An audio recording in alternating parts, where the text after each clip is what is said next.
Let me know when you're rolling. Thank you. Well, I John. got some back at the hotel. I'm gonna roll really here now. Oh. I'll watch. We'll watch. Hey, come on. I love to watch. And everything, I'll roll for you. I just can't smoke.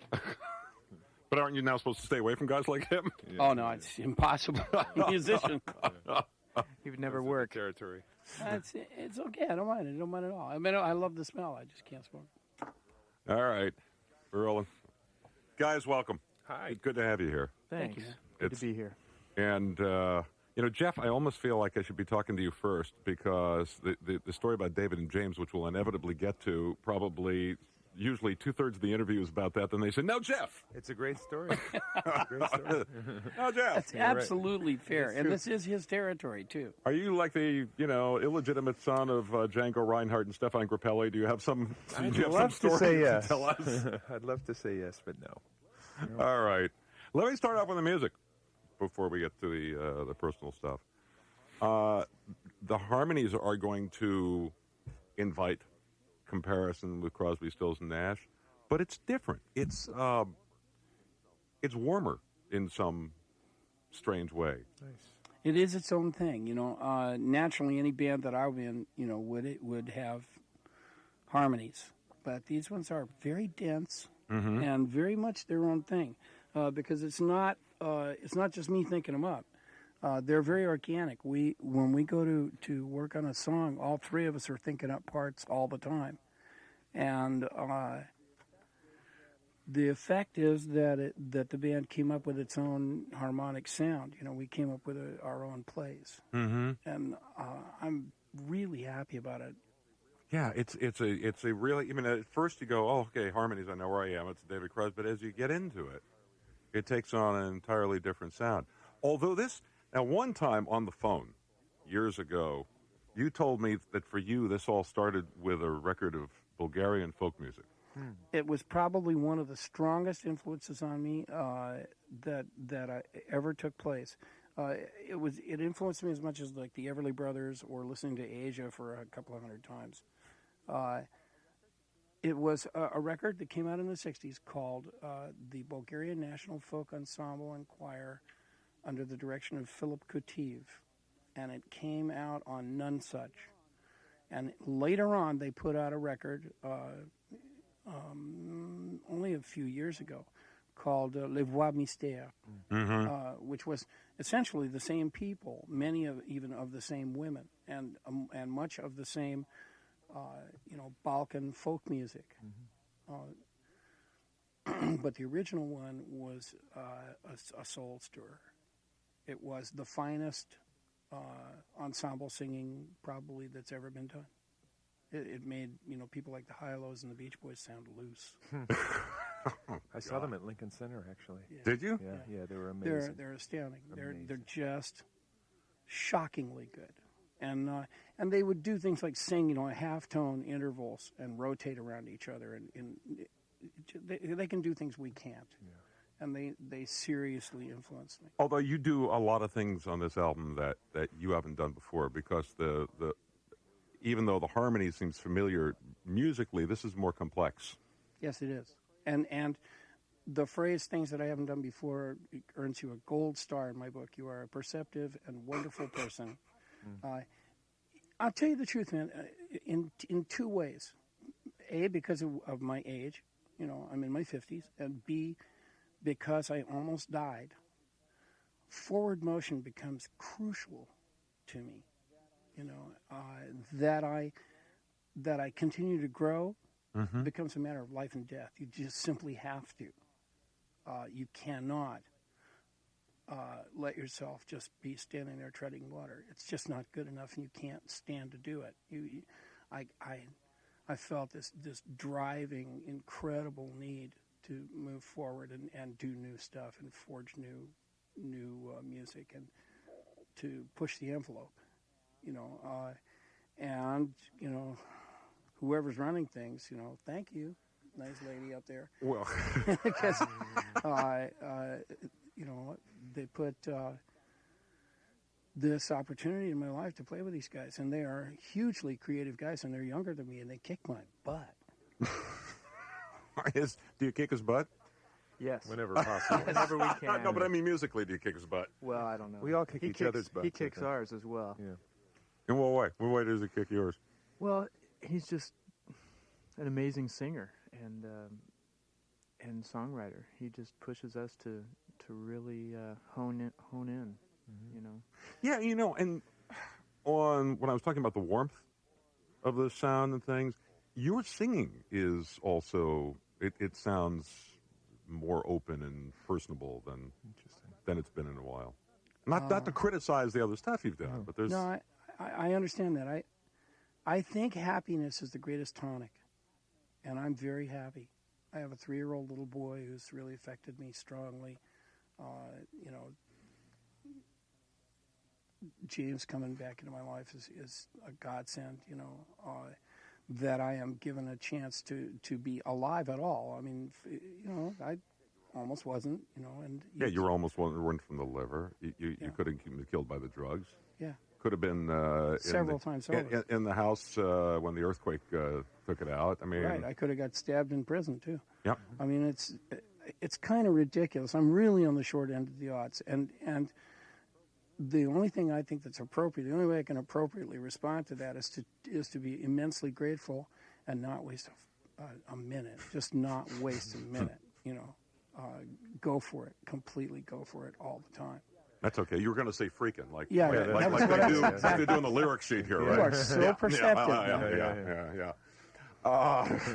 We might as well get into this then, because this is the story about you and James is the most improbable damn story. The timing of it, you finding him, James. Yes. The timing, both wives being pregnant, the whole thing is truly bizarre. And the fact that you could have, if the operation hadn't been successful, if they hadn't found a liver in time, you could have missed them all together.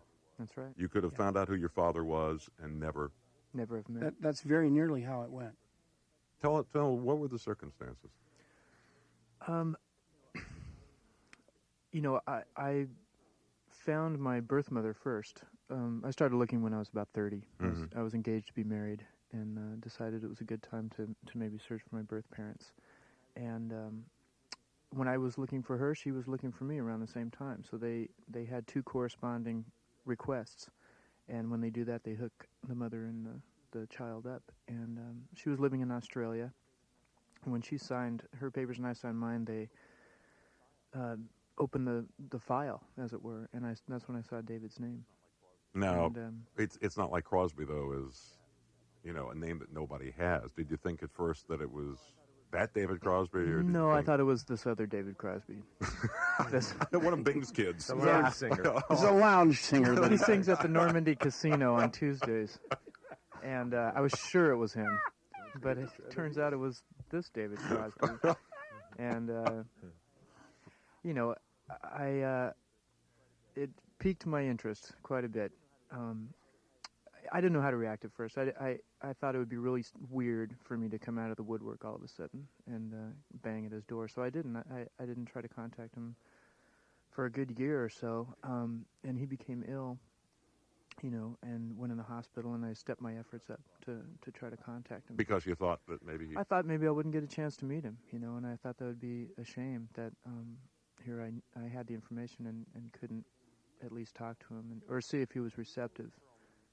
And you, from all these years, it wasn't like it was left on a doorstep. It was you were very young. This was not a permanent relationship. You put up for adoption, apparently, to a good home. Wonderful home. Yeah. Wonderful home. Yeah. Truly, truly nice people.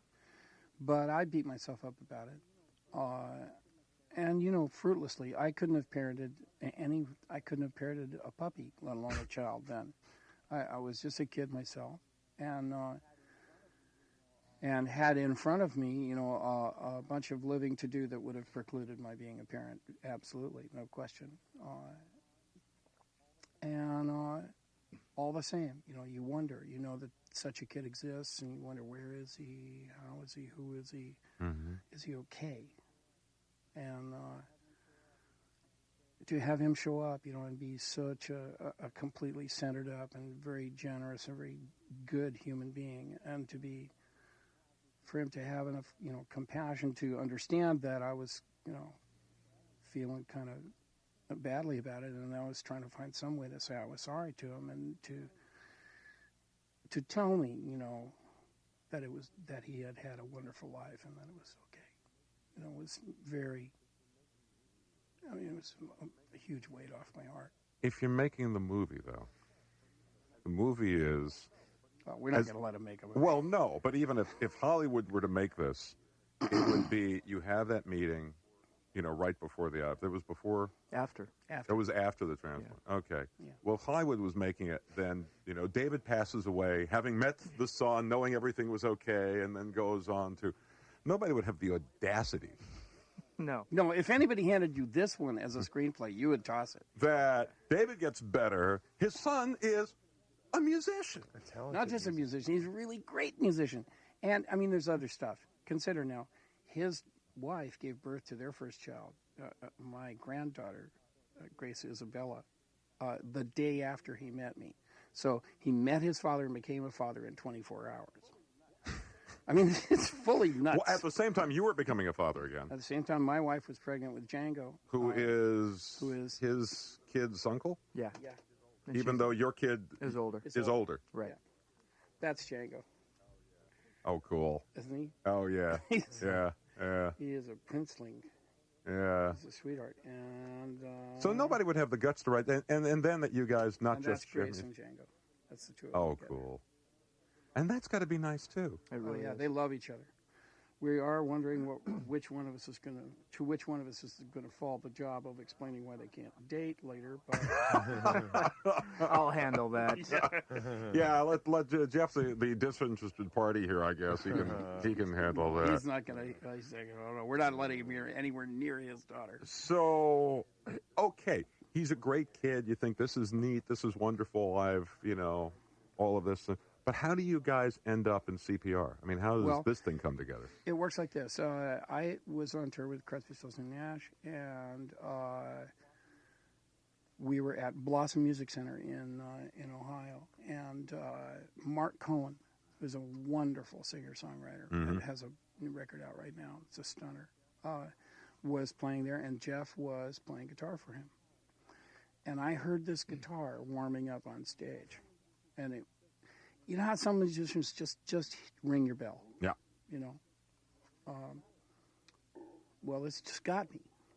And I was pulled, from like 100 yards away onto the stage. I wound up standing behind the guy. And unbeknownst to me, he had seen me, and he starts playing Triad. And he knows the chords. And he really knows the chords. And I said, okay, I'm stealing this guy immediately. There's no question. That, by the way, is one of my favorite Grace Slick singing performances, vocal performances. Yeah, she sang the hell out of it. Yeah. I was really proud of her. I remember when I heard that, I thought, this woman, I'd love to hear her do like some, Billie Holiday stuff or some She Spanish could, something. Yeah, because she just... I played on that record. Yeah. On the airplane record of it. If you get a chance, man, you need to come and hear us because we have a completely brand new arrangement of it that will knock your socks off. Totally. Okay. I want to hear that. So... and it's almost a tribute to the kind of complicated personal relationships that results in this whole thing happening anyway. Crosstalk. Right. Okay. So I wind up playing with Jeff. Jeff comes and plays with myself and Graham Nash many times. We go out on tour together several times, and Jeff becomes just a part of my life. And then zap, out of the sky comes this lightning bolt, and there's James. And okay, well, the both of them are master level players. They're heavily jazz influenced, blues influenced, classical musical influence, but sophisticated players. Okay, and I thought to myself, said hi. Said hi. And I introduced them to each other, and we had. Every once in a while in life, man, there comes a chemistry, a musical chemistry, and I've had it several times, and I know what it is. There's a thing that happens when you start playing where the whole becomes greater than the sum of the parts, and something leaps into existence over the heads of the musicians that's bigger than they are, and a lockup takes place. And we had that. And we went out and played like about a dozen gigs together just as a trio to make sure that we weren't fooling ourselves. And we weren't. It was there. And we started getting audiences off. And so then we knew that we had to make a record. So we took our own money and made our own record and found somebody that believed in it to put it out. And found an incredible bass player and a drummer and went out on tour. Yeah, and by the way, I was looking over at some of the reviews. I don't even know if you guys have seen all these. I imagine they send them to you and things, but they're terrific. Were there any reviews from the gig that we did here in New York? Because it might have been the best night of the whole tour. Really? Yeah. I'll look. I'll I didn't look when see we're any. through. It's it'd be just our karma not to have any reviews from it because it was an astounding night, man. Well, one of the things that was a testament to the musicianship was there was a lot of talk in some of the reviews about how you guys, over 2 hours, how you guys were able to musically stretch out and sweep the audience with you, which is not the sound of somebody that comes in every night and does the set the same way, and.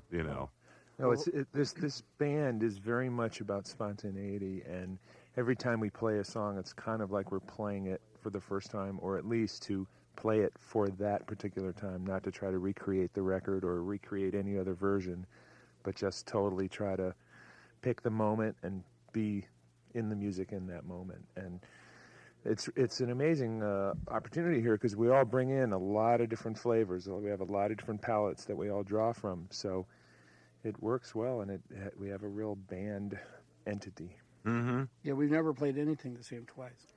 We'll have none of that. Well, that's how you keep it growing. Yeah. That's how you keep it growing, and it really seems that's what you were looking for. And frankly, we've only scratched, we've only sort of scratched the surface of this band, man. We've only been together, like a year and a half or something, and we've already beaten every night. We beat the record, and the record's really good. We beat it every night. So, you start playing together. I think I read that this kind of got tested out when you gave James lyrics from Morrison. Yeah, I had this song about being lost. It started out with a line, lost like a gull blown inland on a stormy day. And somehow, I don't know how, Jim Morrison inserted himself into my song. I was wondering about that because he's been channeling Jim. I don't know. Because there was on some tape. I remember you saying you didn't think the Doors were that great a band. I didn't. I don't. I thought they were. Don't hedge. Should never say anything unkind about anybody. Let us know how you feel. I thought they were the band that never swung. I'm sorry. I liked him sort of as a poet, but I thought he was a very, very troubled guy, which is me being kind. I didn't like him, and I'd encountered him a number of times, and I had cause not to like him, but I think I did understand him, and I think he was a truly lost soul, and he fit in the song, and I feel compassion for him. And that's a good place to come from in a song. And the song, took on a life of its own. They do that. I can't legislate, a song into being to go over here or to go over there. They come through me and plop out onto the paper, and I'm as surprised as you are when I read them. I don't know. Cool. Don't know how that happened. But I gave the words to James, and he gave me back this thing sounded like a Steely Dan demo. It was astounding. And I just, about then I realized, what was going to happen. Now, when you got this, I would have been, never mind the added thing that the guy turns out to be my dad, and that I'm still kind of recovering from that. I love talking to Ray Charles, but if Ray Charles ever said, write something for me, man, I'd go, yes, see ya. That's not a test I want to take. That scared the hell out of me. But I took comfort later in knowing that he was more afraid that it was going to suck than I was. I was. What do I say if he comes back and it's bad? What do you say to your newfound Oh, son? wow, that's really interesting, man. Wonderful finding you again. Well, I realized, Just tell them, I never liked Morrison anyhow. Maybe I really should sing this. Right. Yeah, those weren't the words I was talking about. I just realized, I do what I do, and I'm just going to throw it out there and see what happens. I certainly hadn't written any songs that I thought were great before, so I wasn't that firm in my songwriting ability. But I just decided to take a shot at it, and see where it went. So was there anything? Did it just come together, or was there something extra that was going on because the nature of the situation or anything? Or well, yeah, I was inspired by that, and I think musically, I was really thinking a lot about Joni when I was working on that tune, but it came together really quickly. I think I wrote it in a day. And then, of course, there's a connection with Joni because... Well, all of us think that she's one of the greatest writers, alive. There's no question in any real songwriter or musician's mind. I think that she's one of the best. And also made that transition from a folk sound to being heavily influenced by jazz. Yeah, in her music. Very clearly and very skillfully. Yeah. Yeah. And you produced her first album, didn't you? I did produce her first album, and actually she's really pissed at me right now. Why? I can't tell you. Oh, okay. But I did hang up on her 3 times the other morning. Oh, my. Oh, well. Woke up, it was a Crosby morning, huh? Yeah. Saw her play in L.A., and she was great. Yeah, she is great. She's going to be great. I think she's, maybe, at a certain point you can't say better than best. Who's better, Clapton, Hendrix, She is certainly one of the greatest singer-songwriters alive, and we do a song that she and I wrote called Yvette in English every night, and I couldn't be prouder of it. And even she wrote more of it than I did, but it's one of my most favorite songs. So Jeff, you come into this thing, and this is going on, and you're aware of this, everything that's going on emotionally and musically now between the two of them, and I don't know, how does this strike you? I try to keep them in line, when I can. It's you can't really plan on, synergy, the chemical musical thing, that muse, it's either there or it isn't, and it has shown itself to us every time we got in the room, every time we start working on music.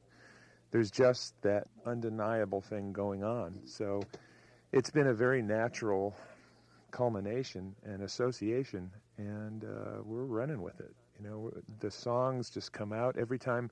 I live in Connecticut, and every time I would book a trip west to just get together in the same room to try to do some writing, every time I went out, there was a song started, an embryo started. Happened when we stopped by through New York, too. Exactly. There'd be a piece of music, and then a piece of David's lyrics would fit right into it. It was pretty astounding how it all just came together, and the whole record.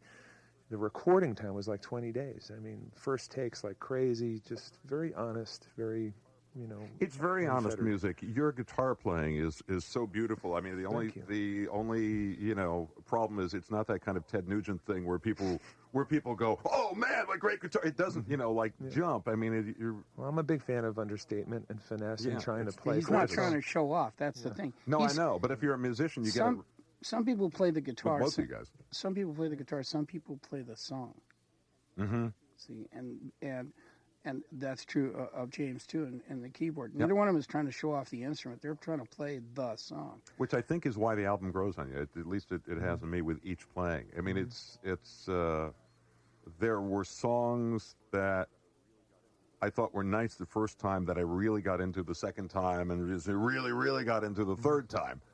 Which are the ones that, you keep playing that don't find themselves down in the bottom of the pile in the back of the house and all of that. But I think it speaks a lot to that kind of musicianship. Well, also because the record has so many different styles that it's going to appeal, certain songs will appeal to certain people more than others. Certainly at first anyway, and then it leads you into the rest of the stuff. Which is going to be one of the, problems you're going to have. Not with a live audience, but with this industry, right? Because they want to know, well, what is it? Yeah. We've run into it already. They want to tag it. Yeah, is it new AC? Is it AC? Old AC? They want DC. They want to tag, and we're trying to refuse the tag. We deliberately don't want to be tagged because When they tag it, then they stop thinking about it.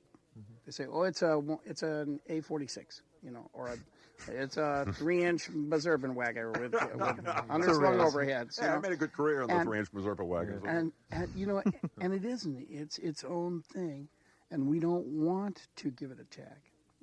I've been fighting this battle for 30 years. It seems like when we came up with the Byrds, they said, "Oh, it's folk rock." No, wait a minute, that's Indian music. It's raga rock. No, it's wait a minute. Oh, that sounds like jazz. It's jazz rock. And every time we'd say, no, it's not. And that's really the case here. We have found something fresh, and we're going to pursue it.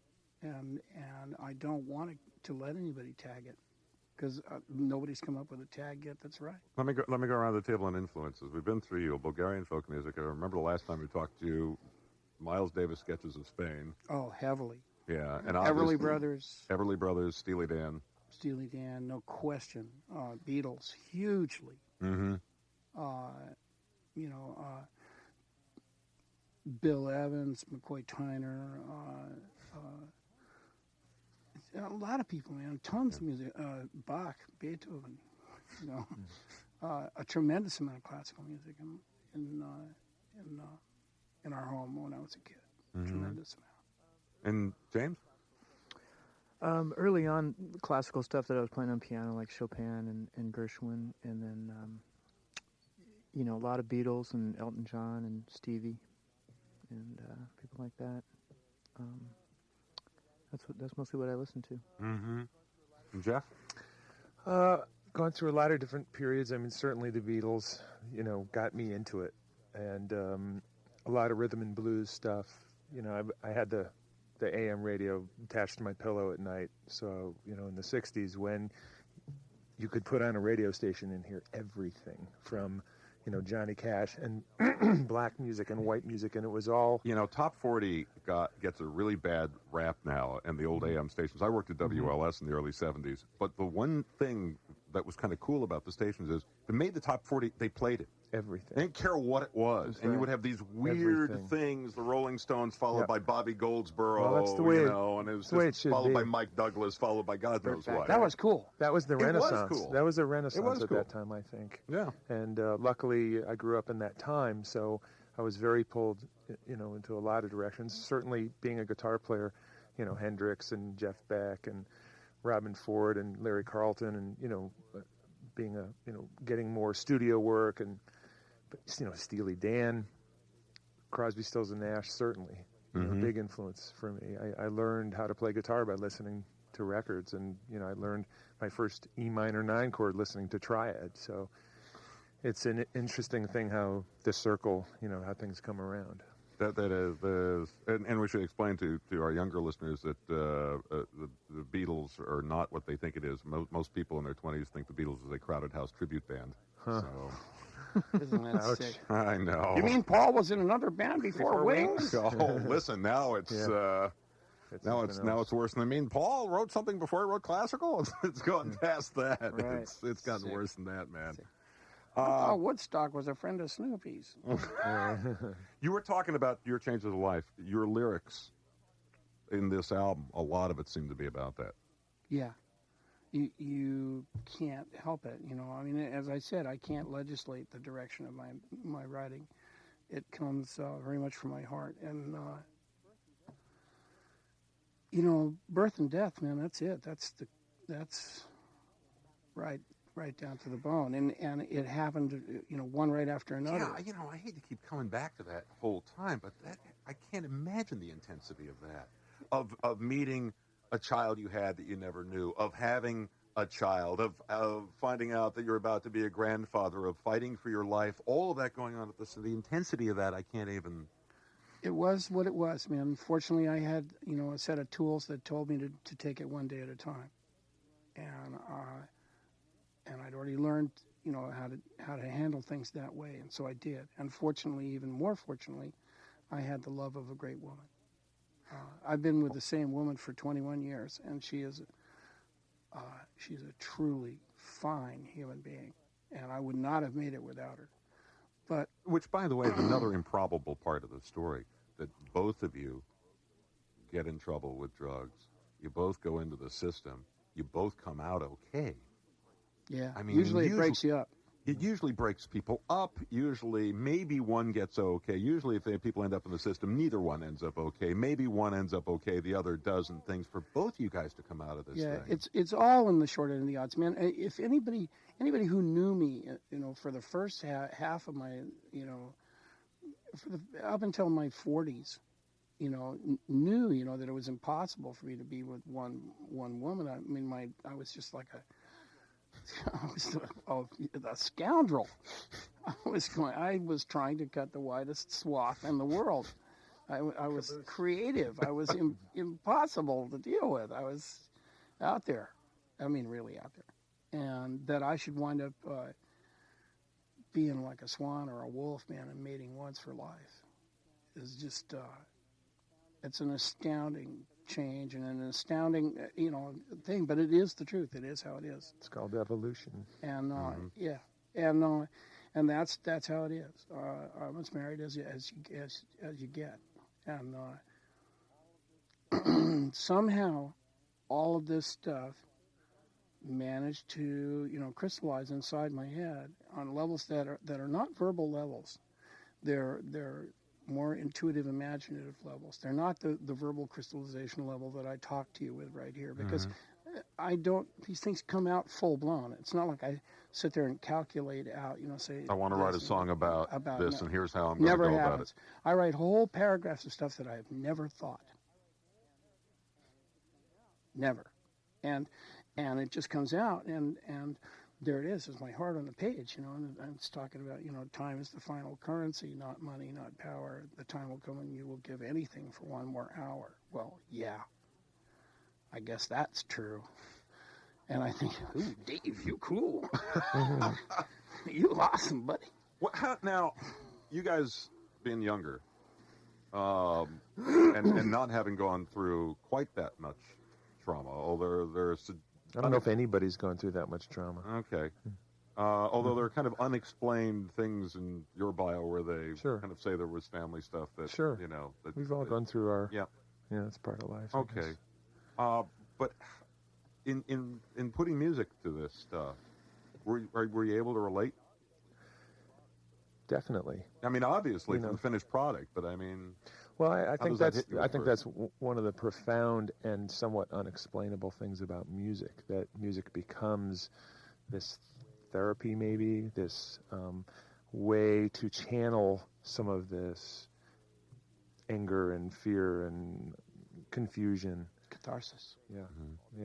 And I would think all these experiences that happen in your life become this well that you draw from, and hopefully, if you're lucky, you have a way to channel it. It's what we want to draw from. You got to understand. That's where you write the stuff that matters. It's from true joy and true triumph and true those moments when you are so in love, when you're lying there watching your person that you're in love with breathe, and you feel that the love is so strong that it will overwhelm you like a giant wave. You want to get that down on paper. You want to make that into a song, because that's what people want to express. And it's your job to express it for them. That's what we're supposed to do. And James, with you just having found the love of your life at that time, your kid coming and all that, I guess at the crest of that wave that David was on at that time. I was riding my own wave. Yeah. Yeah. Yeah, so it does all come together. It sure does. Yeah, there was just, meeting David, there's a vast pool of emotion to draw on for these songs. So how come, if you were such a bleeping terror, you were involved in all these collaborative things all your life? Because I had an experience, man, when I was a kid. My mom took me to see a symphony orchestra when I was about 4 years old. And I sat there and I thought it was all great and everything. And then they started to play. And when the full sound of the orchestra washed over me, I was sitting in the front row. And the full sound of the orchestra washed over me, and it was so powerful, it frightened me at first, and then it was an ecstatic experience. It was like the first time as a child that you get dipped into warm, clear water in the ocean. It affected me profoundly. Okay, and in the moment of that incredible beauty landing on me, I noticed, all those elbows were sawing away together, and all those tootlies, they were all going together, and the drumsticks were moving together. Everybody's doing this thing all together. They made this sound.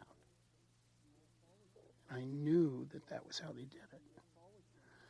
And so it's always been me wanting to be in a group. I never wanted to be a solo guy. I always wanted to sing harmony. I always wanted to be in a group with other people, because there's this thing where the whole becomes greater than the sum of the parts. Synergy. Yeah. And now you found harmony in every way. Yeah, I seek it. Yeah. I seek it. I'm not completely harmonious by any stretch of the imagination. Man. Nobody I is. am this crazed, turbulent brain of a guy. Is this on tape? Yeah. Okay, good, good. Yeah, good. you can use that. We'll send you copies of that right there. You can play at sessions for them. But I seek harmony in life. Yeah, there's no question. Well, congratulations. It's a great album, and from what I read and from what you're telling me, I got to hear you live. Oh, please, man. Yeah. If you love music, and I think you do, Yeah, I I do. can tell from the way you talk, you love it. You need to hear us live, man. It isn't like anything else you've ever heard. We're playing in Philly on Wednesday.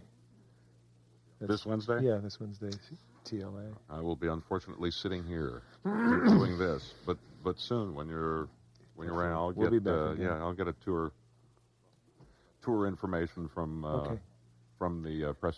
What do you guys call him? The press geek? I No. didn't call him that. Well, oh, okay. Jeff must have said that. In about 35 minutes, you can see us on CSN. That's right. I mean, on CNN. On CNN? Oops. Little Freudian slip there, folks. Well, Wow. hey, maybe they'll license it from you. It's okay. Cable sports news. That works for me. Yeah. Jeff, James, David, thank you. Thank you. Thank a you so pleasure, much. man. Thank you. Pleasure. Take care. All right.